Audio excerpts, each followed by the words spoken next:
Hey y'all, what's up? Welcome to the latest episode of Black People Parenting, the podcast. Of course, on Tuesdays, once a month, we do these conversations where we talk about the effects and the impacts of HIV and AIDS. Here, Black People Parenting, we are talking about conversations that directly affect Black folks, specifically Black parents. And this month and this week's topic is going to be what's up with HIV and AIDS and Black women. Of course, I'm your host, Dion, and I have my esteemed colleague who comes along with me every single month.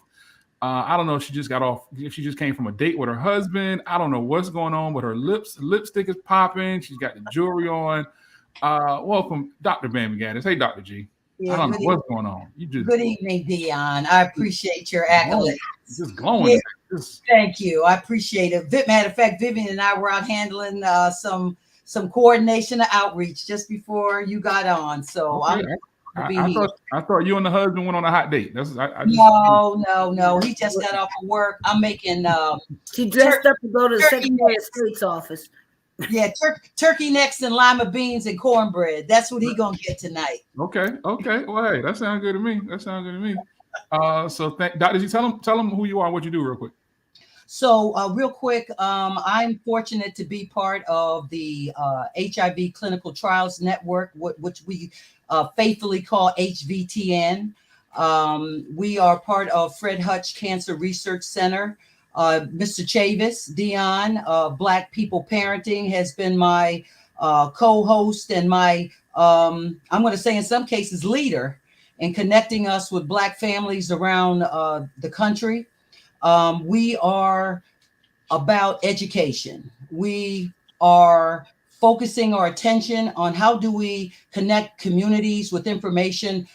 Before, as you know, we've been struggling with COVID and continue to do so. But we've recently in this year begun to move our eyesight in a health disparity area that has for the last 45 years continued to impact the Black community. So there's every opportunity that we must take to continue to talk about this, remove stigma. And I'm fortunate to have two people on with us today, Dion, who I think will contribute greatly to our conversation. I agree. And I think each month we have so far touched on topics that are really important to all levels of our community and how HIV and AIDS affect all levels of our community. And I'm really excited about this particular conversation because, Black women are the backbone of everything that we do. And I think we have to do everything that we can do to be sure that Black women are protected, that we stand for Black women and that they're being, secured. You know what I mean? So definitely happy to have all of you. And I'm just going to kind of play the back role because, I'm just here to observe and bask in all of this feminine energy that is on the panel with me today. So let's go to Miss Vivian Clark Armstead. Hey, Vivian, tell us who you are. Hi, how are you? My name is Vivian Clark Armstead.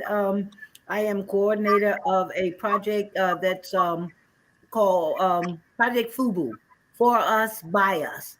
And it is a COVID vaccine initiative that comes out of Black Health, the National Black Leadership Commission on Health. They were formerly the National Black Leadership Commission on HIV in BLACA out of New York City, who is funded to bring about opportunities for African American communities to get vaccinated.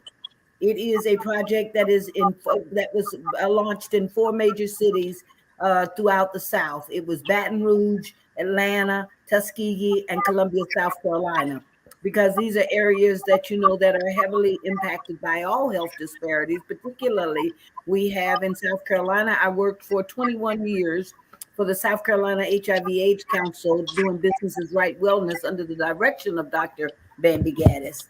And out of those 21 years, there was not a year of my tenure there where South Carolina did not rank in the top 10 in the nation in the rate of HIV. And that African Americans were disproportionately over 50% of the cases of HIV throughout the whole 40-something years of HIV.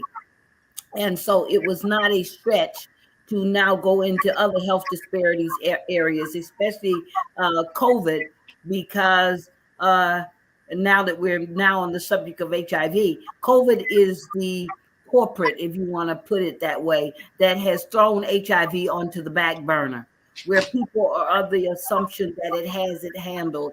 And so our whole objective is to educate and to provide opportunities to shorten or shrink the gap in health disparities. Okay, cool.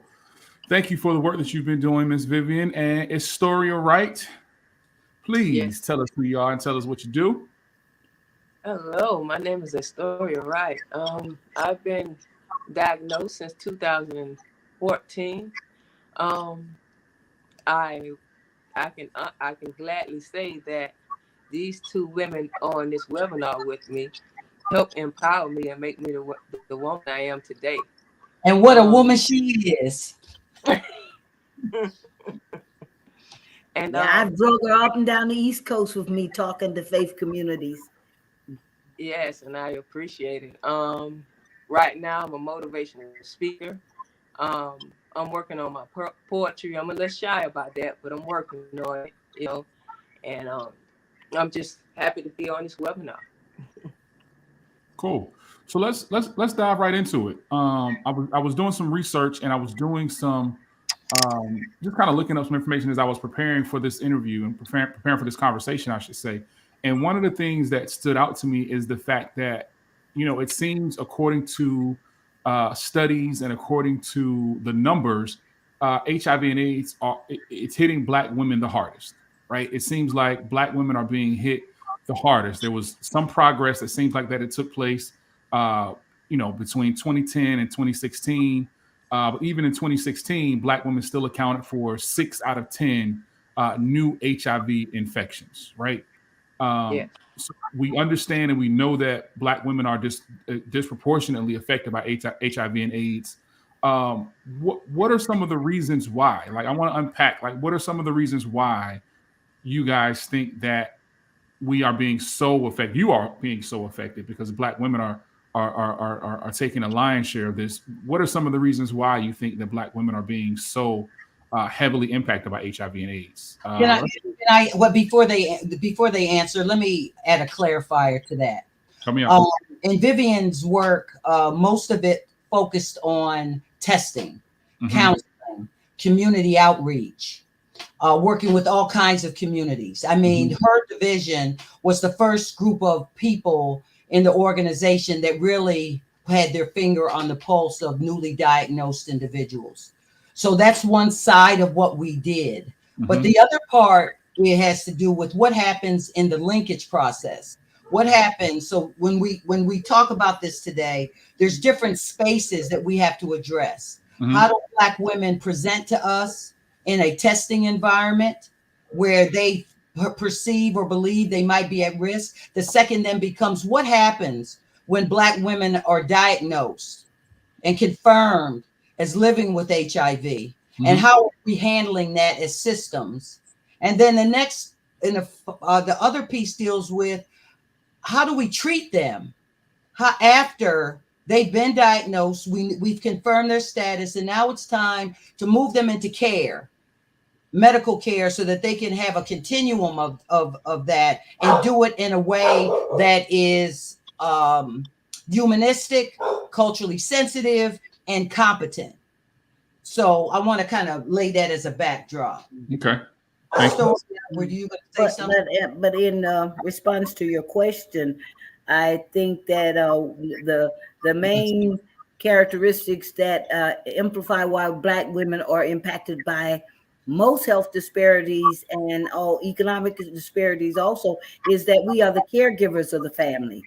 It also looks at that 70% of Black households are female led. So we're responsible for everybody else. We stay single longer. We stay divorced longer. We stay widowed longer, and we get married less and later. So we end up in relationships that put ourselves at risk. We're also looking futuristically to the future. I think that the dismantling of Roe v. Wade will also have an impact on Black women and HIV, because one of the drivers of HIV infection are the social determinants of health, and poverty being one of them. And as more women are forced to have babies that they can't economically take care of, they will be put into poverty, where they will be put into situations where they will be having sexual experiences based on a need for housing, a need for food, a need to be protected, a need to be taken care of, a need to just be helped. So poverty is one of the main drivers of HIV. And Black women tend to be in poverty longer, at the bottom of the social economic structure. We also tend to be over sexualized, and so we're not taken as seriously by our healthcare providers. So we don't get the same type of prevention and the same type of education and the same type of support from our families, from our communities, and foremost from our faith communities. Astoria, what do you say to that? They hide and keep secrets, and secrets kill. Astoria, what do you have to say about her response? I also feel that we are looked over. There's so much information out there for us, and it's not given to us. Sometimes the doctors or the case managers may have all that information, but they don't give it to us. I want to say it's a difference from the time I was diagnosed to today. Thankfully, when I was diagnosed, it was a lot of resources. It was a lot of empowered centers for me to go to. It was a lot of uplifting things for me to do. Support groups, conferences, a lot of educational things. But now, it's some out there, but the information not out there. For What you about prior to your diagnosis? I want to ask a question. Do you think that the more we've advanced in biomedical research, we have PrEP, we now have injectable HIV treatments where people don't have to take pills every day, etc. So do you feel that the more we have advanced in the science, the less interested people are in the things that used to be important? I mean, I hear you say there were things that you used to experience that. Can you give examples? What are some of the things that are missing now with our innovation that you loved, but you don't see anymore? Oh man, the love and the support from case managers. We don't have that no more. The case manager that you had yesterday probably won't be your case manager today. So how can you feel safe like that? From the time you step into that doctor's office, from the time you meet that doctor, everyone you meet should have a positive attitude. It's not like that anymore. It's like you just going there and you're just nobody. You're not getting no information. So there's not even no peer navigators out there anymore to help the patient.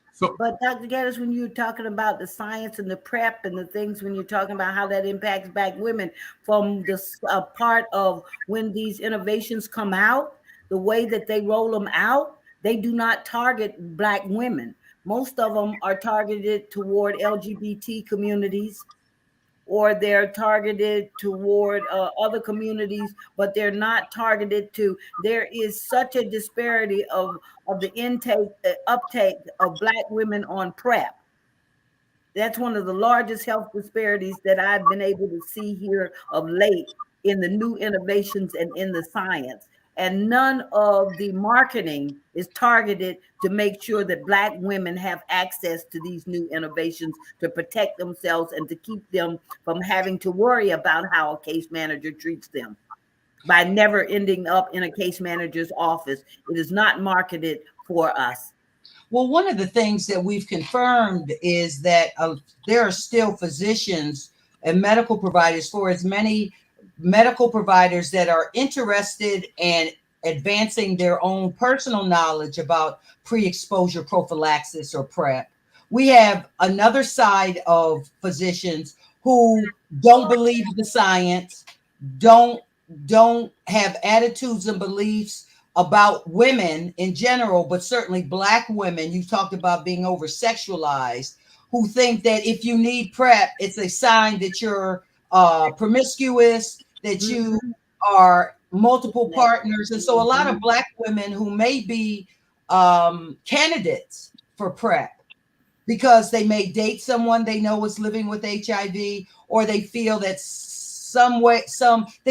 they just love intimacy, and they decide because of our community viral load, we need it. Right, for whatever reason, they're meeting obstacles with physicians, as you noted, who don't even offer it, let alone talk about it.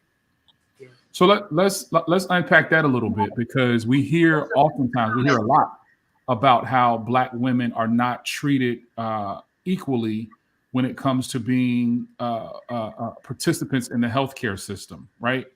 Um, what are some of the things that we can do? Like, what can we do to be sure that our Black women are being treated fairly? I was listening to something on NPR earlier today about a Black woman who went to the hospital. She was pregnant, and she went to the hospital and they performed an emergency C-section, and she ended up dying because the doctors didn't listen to her when she was telling them that she was feeling a certain chest pain, and she ended up with a pulmonary embolism, and she ended up dying from that, right? So we hear these stories all the time. So, and I oftentimes wonder, like, what can we do? Like, my thing is, like, and this is me as a man, like, all of my healthcare providers are Black women, right? I want, like, my dentist, my PCP, my therapist, and anybody that has to do with my health, I make sure it's a Black woman. And why? Because I think Black women know what they're talking about. And I think they're going to be sure that their patients are taken care of more than anybody else. Yeah, and that's just me. That's my personal preference, right? What are some other strategies or some other things that we can put in place to be sure that Black women are being heard, right? That they're being listened to and understood when they're going to these physicians? Well, first of all, but even before that, put more of them in the STEM program so we can have more Black doctors for us to go to. Female doctors for us to go to would be, to make sure that we push that as something that is a vital option for young Black girls. That medical school is possible for them. Well, and it begins. You need some where women matter. Where women matter. And we have to look at the whole clock in, clock out. Yeah, and the whole system, going back to J. Marion Sims, has systematically been set up not for our care. And so to change that whole mindset, I think it's going to take a whole nother generation. Well, I'm looking at the chat, Dion, and Derica said something to the effect, and I'm hoping I'm interpreting this right. It says that no one knows about PrEP. And if you want guys to be on it, they need not try to make us make them, because they ain't coming in. So if I heard her right, she's telling me to get my man to come in and take PrEP is not a good strategy. I mean, if I hear that. So you go in and get on it. So then Kurt Baker here says, I've seen it, but he just thought it was for Black gay males. And quite frankly, that just edifies what Vivian has said, is the way they're marketing it. Black women, even straight Black men, or I'll define as cisgender, heterosexual men who identify as and prefer and choose women to be intimate with, they don't see themselves in these commercials either. Yeah. Even if they had a history of injecting drug use, or if they're even still actively engaged in IV drug use or injecting drugs, they are a perfect candidate for PrEP. But that goes to Dr. G. That leads to a different conversation. I don't want to lose focus, but that leads me to think about the stigma that's still attached to HIV and AIDS, right? Mm-hmm. The fact that a lot of us, for many years, and when I say us, I mean just in general, thought that HIV and AIDS was just a gay man's disease, right?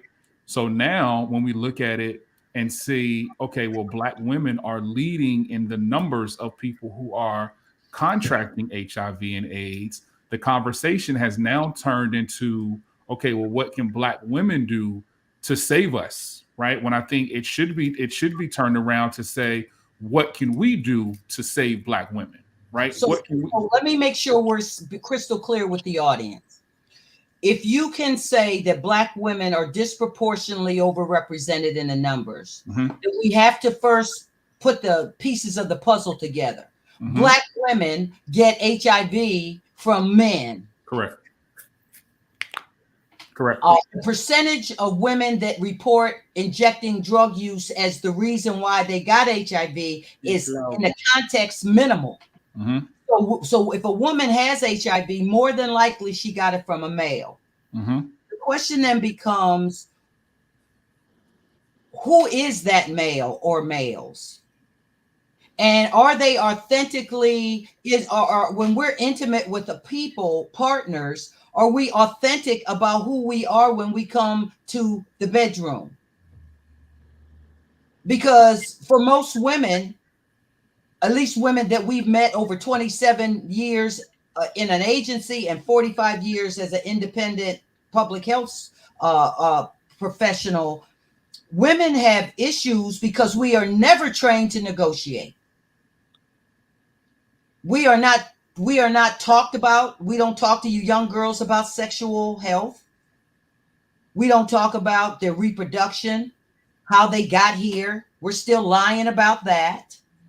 We're still making up names for body parts. Then they evolutionize into middle school, where again, that we don't talk to them about their sexual health. We censor information, and then we move on into high school, and they present themselves in college environments where they have literally gone through 12 years of education with little or no education that really helps protect them. They don't talk about female condoms. I see Joyce Belton saying they don't know about condoms. They don't know about female condoms. They don't know about PrEP. I didn't know that female condoms were still a thing. And I'll share my ignorance. That's something that we learned about in high school, but I didn't know that the female condom was still a thing. That's a real thing that still exists. Oh yes, Yeah. Oh yes. But I'm saying, but that goes back to something that you brought up earlier about stigma. The stigma around a woman that carries her own condoms, a woman that asks, you have to empower yourself that, that it is in the 40 years of HIV. It is on you to ask someone to validate their status prior to becoming intimate with them. You validate your status prior to becoming intimate with them. There's still that stigma attached. I was telling Dr. Gaddis the other day, I saw this cartoon on a friend's Facebook thing that said it was a condom and a face mask sitting on a bench next to each other. And the condom looked over at the face mask and said, they didn't wear you either, did they? Okay. So we ended up in 2 epidemics because somebody didn't want to wear a condom because somebody didn't want to wear a face mask. So you have to go back to, at this point, 40 years down the road for women, we are responsible for our own acquisition or non-acquisition of HIV and sexually transmitted infections. That we have to start empowering ourselves and empowering young girls behind us to ask the questions.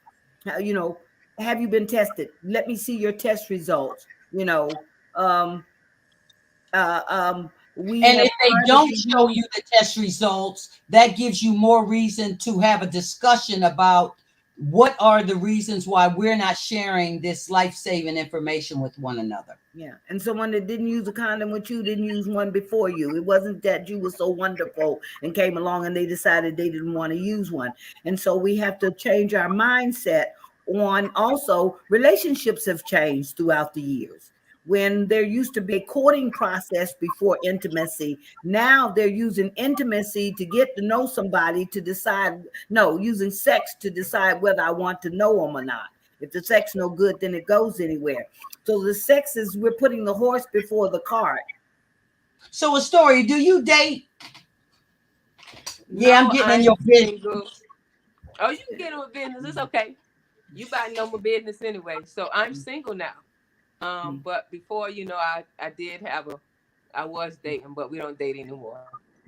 But Astoria, I remember once having a conversation with you, and you were talking about at the time of what happened and when you were first acquired HIV, and it goes back to you were saying about Black women, and when you were telling me about what happened, how people dismissed what you were saying, didn't believe you, that it had to be your fault, that you had to have wanted things. So I think Black women have spent years of not being believed, of Yeah, not being, years of not being believed, and also not believing one another. yeah. Can you talk about that for a minute? So Can you talk about that? it was times where I shared my story with, one of my Black sisters, and they would just downgrade me like, well, you didn't see no signs, or why would you stand by yourself? Why would you invite a male friend over anywhere? I'm like, wait, hold up, like, so you're trying to turn my story into it was my fault. There's no way it's never nobody's fault when somebody sexually assaults you and beat you in your own house. Never feel that it's your fault. It's never your fault, you know. And even when I was first diagnosed, when that doctor rolled in that room and told me the reason you're coughing, the reason you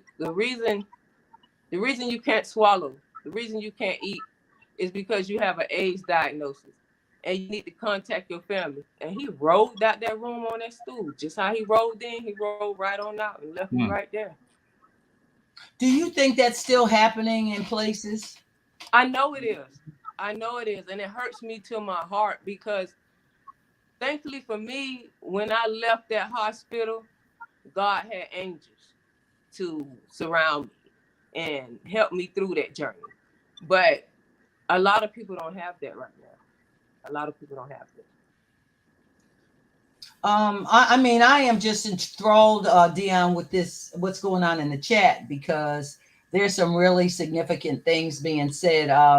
Veronica says we have to be willing to stand our ground on our expectations and be willing to walk away from the man rather than just go along with whatever he wants. And I think that's kind of connecting this statement that Miss Lair made when it says sometimes it's not about getting along, because you can tell a guy all day to put a condom on.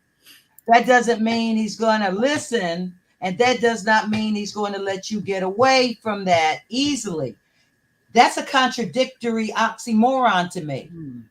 And how women are having to struggle with, do I go ahead and give in because they're hard-headed, what he wants, whatever he wants, or they want whatever, and I'm just going to concede, which goes back, I think, to the struggles Vivian discussed when women have to decide about survival. Yes. Do I go along with this agenda when I know it's contradictory to my health and well-being, when I know this partner of mine may have more than one sexual partner, that I'm not the only person. But I got these kids and I got this house and I got I got this whatever, and this is a part of my substance. And women so I don't know. And we always looking to satisfy other people. And we have to stop that. Look at you and satisfy you. Do what's right. But I think Dion said it. He said it when he said, my therapist is a woman. Yes. And I think that what that tells me, and what I've been told countless times, is that so often we don't get help. We don't get in a neutral space of someone who is in a therapeutic space, who can help us process out what's in our best interest. We just talk to our girlfriends who don't have any clinical experience. We talk to our pastors who we love and respect but don't have any clinical experience, who sometimes tell us to go back to that's that thing that's killing us. or Yes. putting us in danger, telling us to go back and work it out.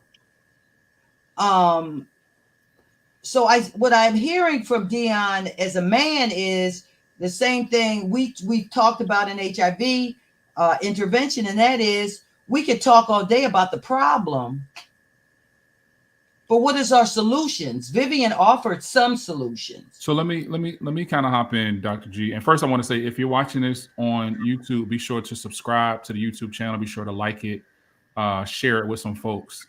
I think this conversation has kind of led me back to a place to where we seemingly always end up when we have these conversations, Dr. G, is that a lot of the issues are rooted in lack of communication, right?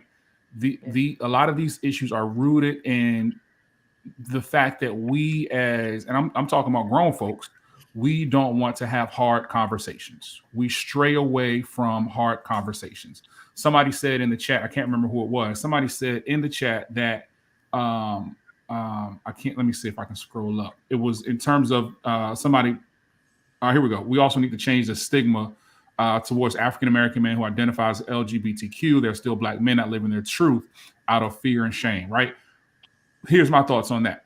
If you are living as a man that's on the down low, right, and you are sleeping with both men and women, I think you have to have the ability to communicate your likes or your dislikes with your partner, right? If this is what you're into, you have to put this on Front Street and let your partner make the decision as to, are they willing to take these risks or are they not willing to take these risks, right?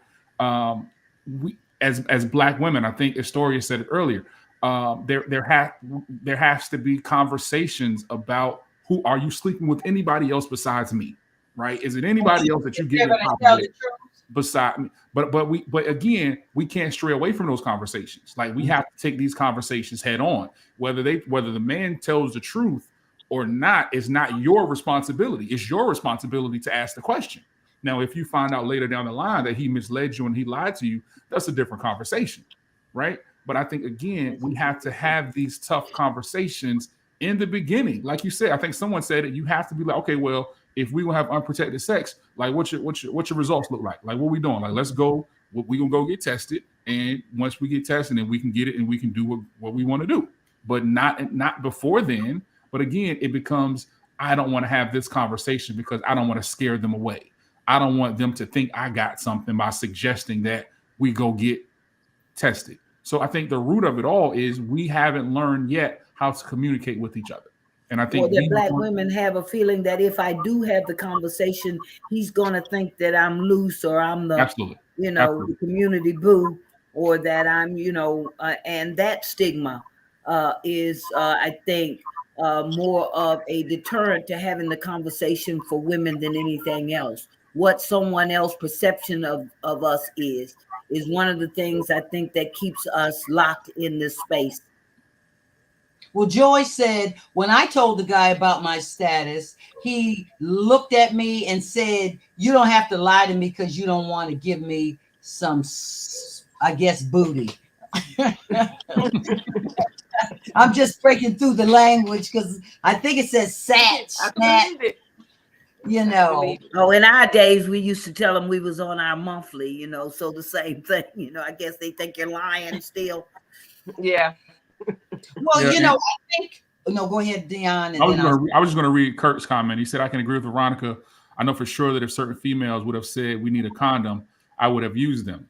I'm not saying it's right because as a man, I should have taken that initiative. But honestly, most men will follow the wisdom of a good woman. I agree with that 100%. And I love that comment. I love really love that comment. And you did not, because you asked not. You didn't ask him to wear one. Right. So yeah, I love that comment. Yeah. I think the other part that's kind of scary to me, and Vivian talked about this reversal of Roe versus Wade, Roe v. Wade, and the implications it's going to have on Black women, especially Black women who don't have access to health care. I think that we're seeing the same thing with it. We're here with the HVTN Clinical Trial Network, and we've been working for decades trying to get a HIV vaccine created. A lot of people don't know that we were able to come up with a COVID-19 vaccine because of because research. of work and research that was done on HIV for the last 45 plus years. Mm-hmm, mm-hmm. But I think that somewhere in the back of people's minds, and despite the fact we're still working on this and have not been successful yet in coming up with the right formula, they think that somehow there's a plan B somewhere. You know, our plan B was, was abstinence. Our plan B was monogamy. Just get with one person who you can confirm and pray that they're faithful. Our plan B then became safer sex. You know, what tools do we have available to us that we could prevent getting it? But in fact, back in the backdrop is if we don't come up with an HIV vaccine, this will continue. That's why Black women, that's why Black women have to be diligent in making sure that we stay in our advocacy space, that we continue to advocate and do not because right now, people, when we try to talk about HIV, so many times now I'm hearing people say, what's up with HIV? I don't hear anything anymore. Y'all got that handled, and people are of the assumption because COVID was if they had taken the same tenacity that they put into COVID, into HIV, we might not be sitting here today having this conversation. But you have to know as advocates that we cannot be sidetracked by Roe v. Wade. We cannot be sidetracked by COVID, that we must demand, and we really, really got to watch the dollars and make sure that the dollar funding for HIV is maintained, and that it is not diverted over to COVID and monkeypox and everything else coming along, that the money starts to be divided. And like I heard when they were talking about monkeypox on the CDC was saying that they are already short-staffed after COVID. And so with this monkeypox outbreak, they had to snatch people off of HIV to address this, like they had to stretch people off of HIV to address COVID and to come up with a vaccine. So we have to stay and keep our advocacy hats on to make sure that our elected officials know that this is still an area of concern within our community, and Black women are one of the most powerful voting blocks. Yes. We got to go to the voting booth and vote for people that have our best health care in a state like South Carolina that has not expanded Medicaid. We should be not sending any of those people back to Washington. Not when we're the poorest, we get the less health care. We are at the bottom of all. And don't leave out dental care. Let me chime in for a second, because I just saw this comment. Joyce said something. She said, I educate my granddaughter and grandson to keep their condoms on because you can't depend on others to protect you, and take your partner to get tested with you. Now, I have a 18-year-old daughter who is heading off to college in probably 2 weeks. So my question is, because we've talked a lot about people who are a little bit more experienced in life, right? Like all of us have life experience. We've been on dates, and we may or may not have been in situations where we had the choice to have protection or not have protection or whatever, right? For our younger people, how are we educating them? Because like Dr. G said, we've been teaching abstinence so long, but let's keep it real. Like that method doesn't necessarily work with the generation that was raised on the instant gratification of social media. It didn't work for us. It surely worked for me. That's another the average age of first sexual intercourse for when we look at the data is approximately 13 and 14, depending upon male or female. So my question is, how can we put a halt to this so the next generation and the generation, so Dr. G, your grandchildren and your great grandchildren, and what? How can we put a halt to what? The epidemic. How are we going to get a handle on it so they aren't dealing with the same things that we are dealing with and having these same conversations 20 years from now? Well, I can fold up their clothes and put them in the drawer, put some condoms in the corner, Mm-hmm. If they're not doing anything, they won't use them. And when they start to need them, they will be there. And they don't have to come and ask you that it's already been, you've already know that at some point, part of our evolution is to become sexual beings. That's how other little Christians come about. Mm-hmm. And so a lot of people think that if you do that you're encouraging them to have sex, that you're encouraging them. No, you're not encouraging them. You're making sure that they have the tools necessary to keep them from coming up with an HIV diagnosis. Hmm. It's not unusual. It would not be inappropriate for you to serve. If just like young people have access to the internet, so do we parents. We should know where the services are in wherever they're going. So I don't know where she's going, if it's in Atlanta or wherever the place may be. Where are the organizations that provide support in HIV testing, STD testing, medical care? Why leave it on our young people to figure it out once they get to this community? Get on the internet, say, I looked up some stuff. This is some places that I investigated, and make sure that that's part of the toolkit they have when they leave. And they're going to say, oh, no, I don't need it. I'm not doing anything. That's the same thing I told my mom and daddy till I was pregnant. Now, me on the other hand, and that's not a judgment. It's that people manifest differently. Me and my girlfriend, we planned our first. But I'm saying you still don't tell your parents, I'm going to be. Oh, absolutely not. Absolutely not. So you saying, well, I had the conversation, but they're not telling me anything. They're not. But what I'm addressing is to his point about taking ownership as a sexual person. That part of the solution is that we have to advocate to our young people that you have to take custody. Veronica said it earlier. Stand your ground and take custody of who you are as a sexual person, not just who you are now, but who you may become. And in doing that, we're saying we take control of our health. We go seek out medical care. We don't sit around and wait and see what's going to happen. If we get a symptom and we know we didn't use a condom on our first experience or whatever, and we feeling kind of funny, we don't sit around and watch it happen. We go and attend to it. And that's what Black folks, our people, our community, we ask, why is it that the white community doesn't seem to see, or why are they not seeing the same rate of infection that our community has struggled with for the last 30 years? And it has to do, back to what you said, it has to do with lack of communication.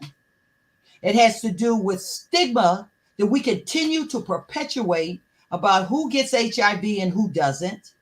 And it deals with how we treat people from the door. How we throw our children to the wolves when we find out that they are not the sexual orientation that we expected them to be. And then we wonder why people in the world pick them up and say, oh, I'll take care of you. Oh, I got your back.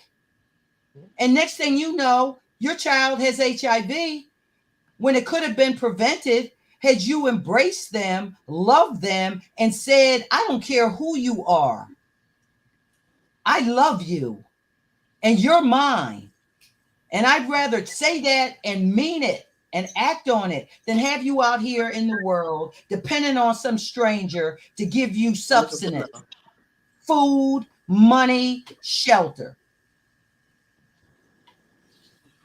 And I think you make a great point, Dr. G. And I think that, and we've had this conversation before about how in our community, whether it be in the family, whether it be in the church, whether it be amongst each other, when it comes to dealing with a family member or someone who is close to you, and that person coming out and revealing to you that they are LGBTQ or HIV positive or HIV. Well, let me stick with LGBTQ for a second because that's what you touched on. We a lot of us turn our back on them, right? We talked about the Black church a couple of episodes ago. So I think that's one thing, is that we as black folks, we have to erase these stigmas that come with LGBTQ. We have to erase the stigmas that come with HIV and AIDS. We have to erase the stigma of getting help for your mental health.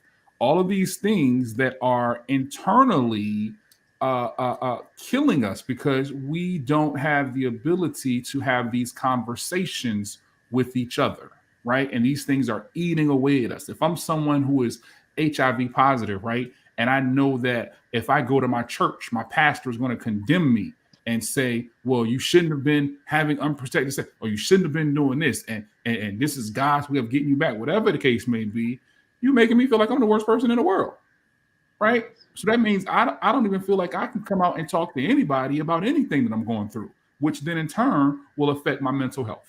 Well, which is why I respect Astoria on this call, Veronica, Joyce. And those are just the names that I know are sheroes of mine who whatever journey they were on, now live in a space where they tell folks, this is who I am, take it or leave it. And for all the women that they know who are living in fear and living in shame and afraid that somebody is going to come for them or treat them in a way of disrespect. There was a time when there were more advocacy spaces where their voices could be lifted up. Somewhere we lost that. I don't know how we lost it. We've lost the voice, and these legislators are making these decisions they're making because they're not hearing enough from those most severely impacted. And I think that, to your point, that's something that we're going to have to revisit, rekindle, and revive. So, Dr. G, let me hop in, because oftentimes when we have these conversations, I get I get these messages from the spirit, and the spirit tells me who might need to hear a certain message, right? And as you were speaking, I feel like the Holy Spirit just told me that there's somebody that is watching this who is interested in getting active in HIV and AIDS advocacy work, but they don't know how to go about it because they feel like they'll be frowned upon. So I want you and Miss Vivian, as folks who have worked in this fight for a very long time, to speak to that person who wants to get out and help, who wants to be the caseworker that Astoria goes to, who gives her everything that she needs, who provides the services, but they feel like it'll be frowned upon. Do me a favor and talk to that person and give them the encouragement that they need to get out here and help fight this fight. Okay, I'm going to yield. I want to hear what Vivian got to say, and I'll fill in the gap. So go ahead. What you got to say? Well, they said a journey of 1,000 miles starts with the first step. And so the first step is to, like, that we was talking earlier about surfing in the internet, find out in your area an AIDS service organization and go and volunteer. Be the person in your community. Go to these community-based organizations or your health department, and they'll give you free condoms. Be the person in the community that a young person knows has condoms. That if you're going to do this, here's where you can come and get it, or just get information. Come out and hand out pamphlets. But everybody can do something. Also, look within your social group, your community, your family. If you know of anybody that is living with HIV, go and give them a damn hug. Break the stigma. One of the most stigmatizing things in this whole world is being Black in America. So we're starting from stigma from the beginning. Let's not keep perpetrating it on each other. Stigmatizing each other because you're gay, stigmatizing each other because you got HIV, stigmatizing each other because you're poor. So we have to stop that. So find a aid service organization in your community and go volunteer. Bring a pamphlet into your church. Join your church health ministry and make sure that HIV is one of the health disparities that you're talking about, and that you're bringing services and information to the congregation. Get involved. Okay, Dr. G. I'm into advocating that we practice what we preach. But the other part is we have to educate ourselves so that we know what we're talking about. We seek out knowledge from trusted sources to ensure that what we do say is steeped in accuracy. And then we have to take an even bigger leap. So Vivian talked about joining our healthcare ministries at our church. If your church doesn't have one, or there's certain messages that come, the challenge will be, are we ready to talk to our leadership?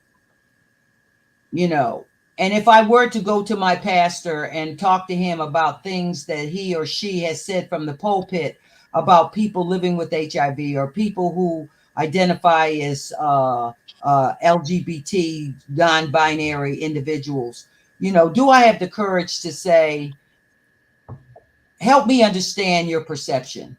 Because at the end of the day, or downright what you said wasn't right. Jesus, I still am waiting for someone to tell me where in the New Testament does Jesus talk about negatively, or where does he speak about LGBTQ? He tells us more about how we should behave in a marriage than I can find in the New Testament.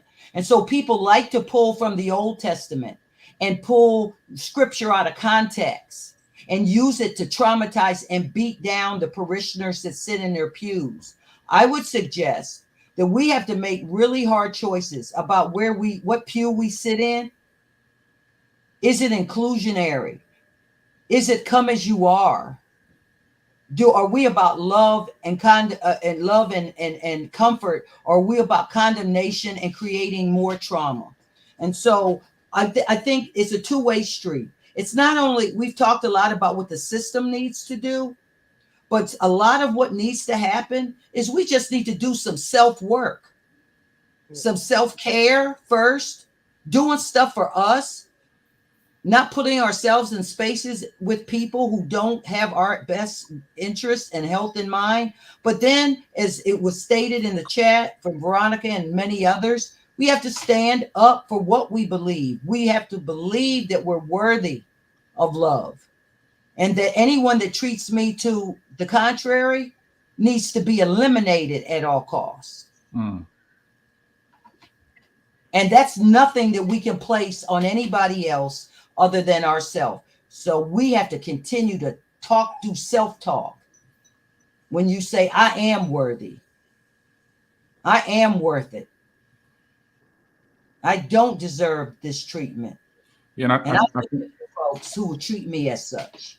I think Kurt said it. He said, my mother always preached, love the person, hate the sin. We have to love one another before anything else, right? And I think a lot of times we get so caught up in what the person is doing and how they are living their life, and then it kind of transcends to our actions. We're also not talking about the stuff we're doing. Right, we're not talking about all the straight folks who are cheating on their wives and husbands. But I love the person, hate the sin, when we all got the sin. It might not be the same sin, but okay, so where did that take us? Right. Yeah. And we all fall short, right? And I think this conversation, not one.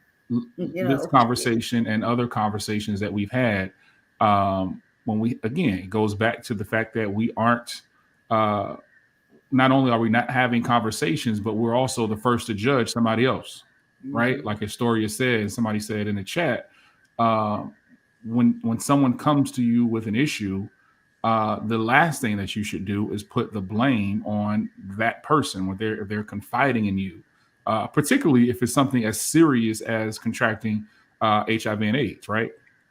So we have to do a better job of not judging each other and not, a lot of times we'll as Black folks, we have a scale of sins, right? Like, stealing cable ain't bad. That's on the bottom, but until you get caught. Yeah, like splintering somebody's else eye with that plank in mind. Right. But being gay is high up on the list, right? But they going to hell. They going to hell. But the commandments say, "Thou shalt not steal." If last time I checked, and if I got a fire stick just like everybody else in the world got a fire stick. So you've been looking at my tax return too. Listen.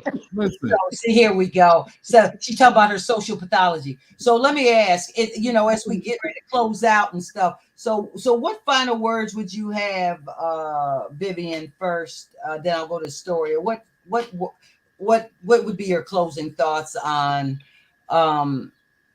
this topic of today?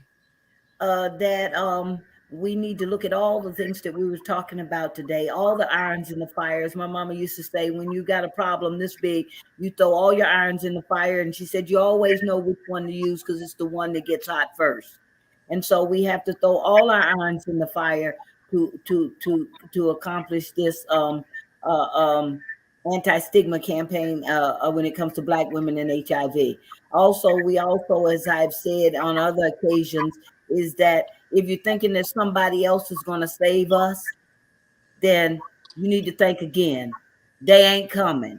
Just think about Katrina. If you think the government coming, if you think the cavalry coming, if you think that anything was set up in this country to save Black people, then they ain't coming. And we're at a deficit in our thinking when we think that somebody else is going to save us but us. And so that's why with Black Health, with Project for FUBU, for us, by us, or as Astoria and the Positive Voices women used to say, nothing about us without us. Without us, that's right. That's right.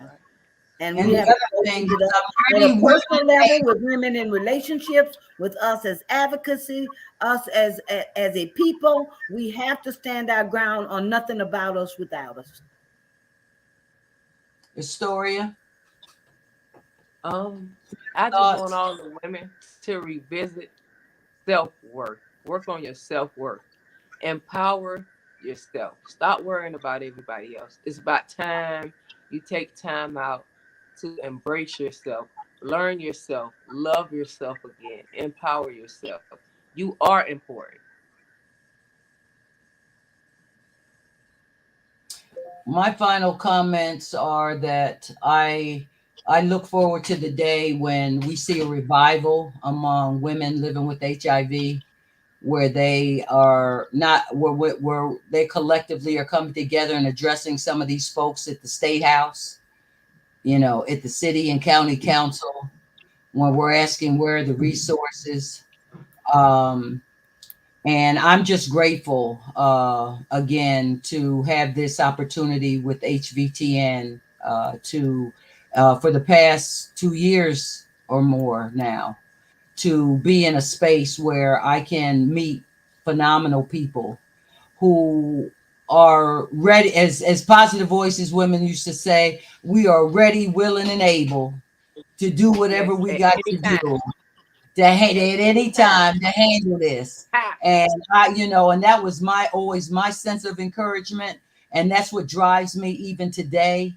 That there are plenty of sheroes, women living with HIV who have taught me much in this last 40 plus years of work. And so I give you kudos and thank you. And thank you for all that you've done for the community. People ask me, do you ever get tired of talking about HIV? I say, do a doctor ever get tired of saving lives?